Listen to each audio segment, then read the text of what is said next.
السلام عليكم ورحمة الله تعالى وبركاته مشتركاتي العزيزات.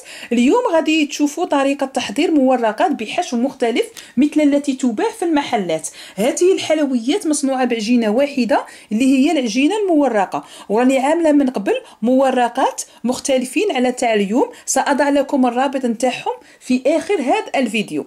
وبالنسبة للعجينة المورقة اللي استعملت الوصفة اللي فيها زبدة التوريق. سأضع لكم أيضا الرابط نتاعها في آخر هذا الفيديو. سنمر مباشرة إلى طريقة التحضير. بسم الله. سنأخذ العجينة المورقة ونوضعها فوق طاولة العمل، نكونوا راشين فيها الفرينة أو الطحينة والدقيق الأبيض، وغادي نورقوها على سمك 8 ملم. الوزن تاع هاد العجينه المورقه هي 250 غرام. انا فقط استعملت كميه قليله باش نوريكم طريقه التشكيل. بعد ما نورقوها على سمك 8 ملم، ودائما حاذروا العجينه ما تلصق لكمش في الطاوله. لا شفتوها تلاصق وضعوا القليل من الفرينه. ناخذ لاغولات وغادي نعدلوا المحيط باش الحبات يجونا متقايسين. هذه القطعة غادي نقسمها على 2 ونشكل مستطيلين باش نشكلوا الشكل الأول.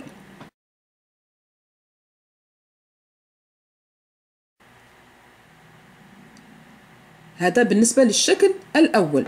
وبالنسبة للشكل الثاني غادي نشكلوا دوائر.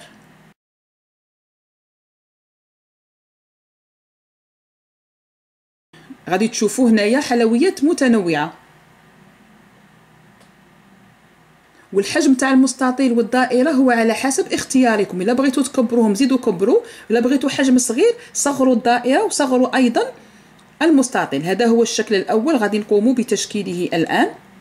ناخذ المستطيل الاول وغادي ندهنوه بالبيض على جميع المساحه باش يتحمر لنا، وايضا من بعد ما نوضعوا كريمه الباتيسير تلصق لنا فوق الحبه. هذا النوع راكم شفتوه في المحلات. هذا هو طريقة تشكيله. هنايا بالنسبة كريمة باتيسير إما توضعوا خط واحد أو توضعوا خطين، واحد حدا واحد. لا تبغوا كريمة الباتيسير تزيدوا في الكمية. من بعد سنأخذ التفاح مقطع إلى شرائح، يكون على شكل نصف دائرة، وتقدروا أيضا تستعملوا ربع دائرة، يعني تزيد هذا النصف تزيدوا تقصوه وتوضعوه في الوسط كما راكم تشوفوا في الصورة. هذا هو الشكل النهائي نتاعو قبل الطهي. غادي نوضعوهم من بعد في بلاطو نكونوا راشين فيه القليل من الفرينه، او توضعوا فيه ورق الطهي باش ما يلصق لكمش. سنمر الان الى تشكيل الشكل الثاني، يجي كما لي شوسون. غادي ناخذ الدائره ونوضعوها فوق طاوله نكونوا راشين فيها الفرينه او الطحينه والدقيق الابيض، وغادي نورقوها ونعطوها الشكل اوفال كما راكم تشوفوا في الصوره. زعما نزيدوا نطولوها، تقدروا تزيدوا تطولوها اكثر الا حبيتوها تجي طويله اكثر من اللي شفتوها في الصوره. ناخذ البيض ونوضعوه فقط في نصف الجهه، وفي الوسط غادي نوضعوا كومبوت نتاع التفاح. هذه الوصفه هي نفسها اللي استعملناها في لا طارت بوم. من بعد نغلقوا عليها على هذا الشكل مثل لي شوسون، وغادي نوضعوهم في بلاطو نكونوا واضعين فيه الفرينه او ورق الطهي. نفس الشيء بالنسبه للقطعه الثانيه. هذه اعاده نورقوها كما راكم تشوفوا، نعطوها تكون طويله شويه، ودائما كي تشوفوها تلصق لكم وضعوا الفرينه. في مكان لا كومبوت تقدروا توضعوا اي مربى اخر، لكن لازم يكون كثيف، ما لازمش يكون سائل باش ما يخرج لكمش من الحبه. والان سنمر الى تشكيل النوع الثالث اللي راكم تشوفوا فيه في الصوره، يشبه نصف الكعك. العجينه هذيك المتبقيه زدت ورقتها اكثر، عطيتها السمك 3 أو 4 ملم. وبالنسبه لطريقه التشكيل غادي تكون نفسها مثل ما عملنا في لي مونشون او فروماج. غادي نوضعوا الشوكولا ونلفوا عليها العجينه. هنا دائما حاذروا العجينه باش ما تلصق لكمش فوق طاوله. بعد نعدلوها باش تكون عندنا هنايا مساحه مستقيمه. ها هي القطعه. بالنسبه لكميه كبيره ما عليكم الا مضاعفه المقادير اللي شفتوهم معايا في هذا الفيديو.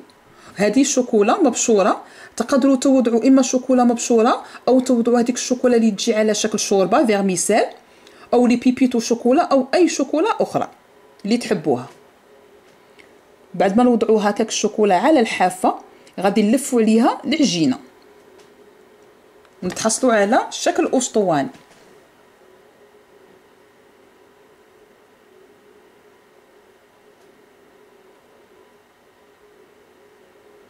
هذه الكميه عطاتني 2 قطع كبار حجم كبير. وفي الاخير كي تلفوا هكاك العجينه مع الشوكولا غادي نوضعوا البيض باش يلصقوا لنا الاطراف وما ينحلوناش اثناء الطهي.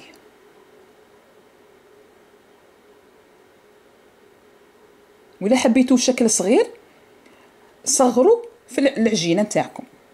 هنا غادي نقسموها على 2 ونعطوها شكل نصف دائره كما راكم تشوفوا في الصوره. عدلوها جيدا وهذوك الجوانب غلقوهم باش الشوكولا ما تخرج لكمش منهم.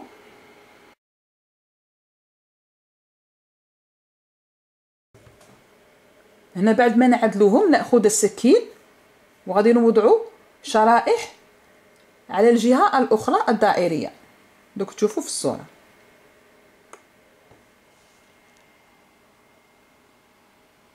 مثل ما عملنا في الكعك.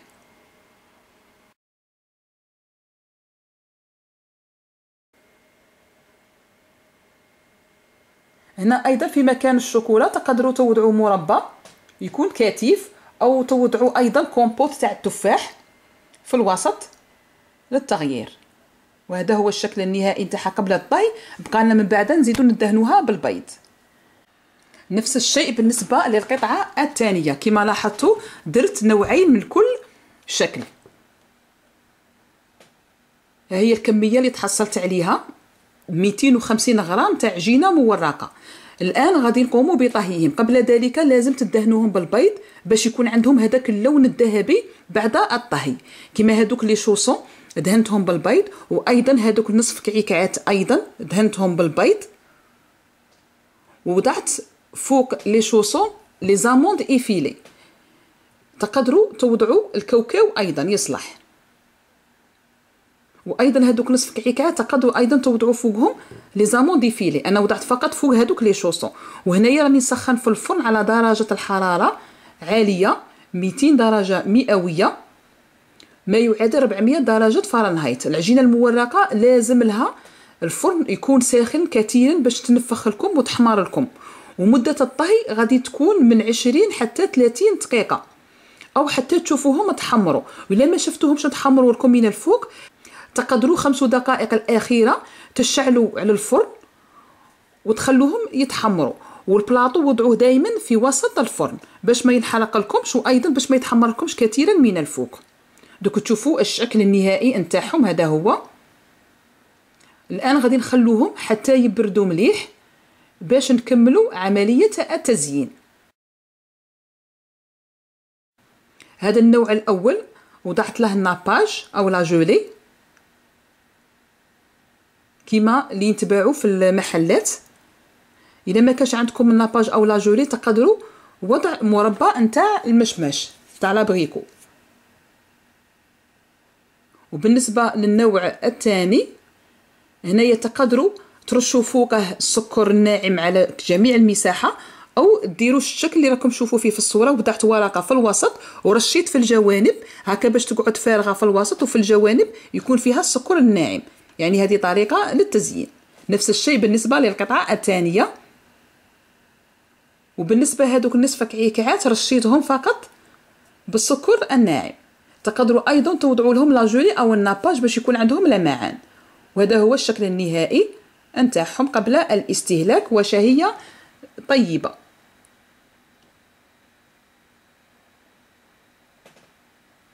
بالنسبه لملاحظه اليوم انا اعطيتكم فقط امثله للحشو لكن تقدروا توضعوا اي حشو اخر مثل لا كريم داموند تقدروا توضعوها في هذوك لي شوسون وايضا توضعوا كريمه الباتيسير. هذا اللي راكم تشوفوا فيه في الصوره هو الشكل اللي عملته لكم من قبل في الفيديوهات السابقه. تقدروا ايضا بنفس العجينه تصنعوا هذا النوع من الاشكال. وصلنا الى نهايه الفيديو نتاع اليوم، ان شاء الله يكون عجبكم، ونتلاقاو في الفيديو الجاي ان شاء الله. مع السلامه.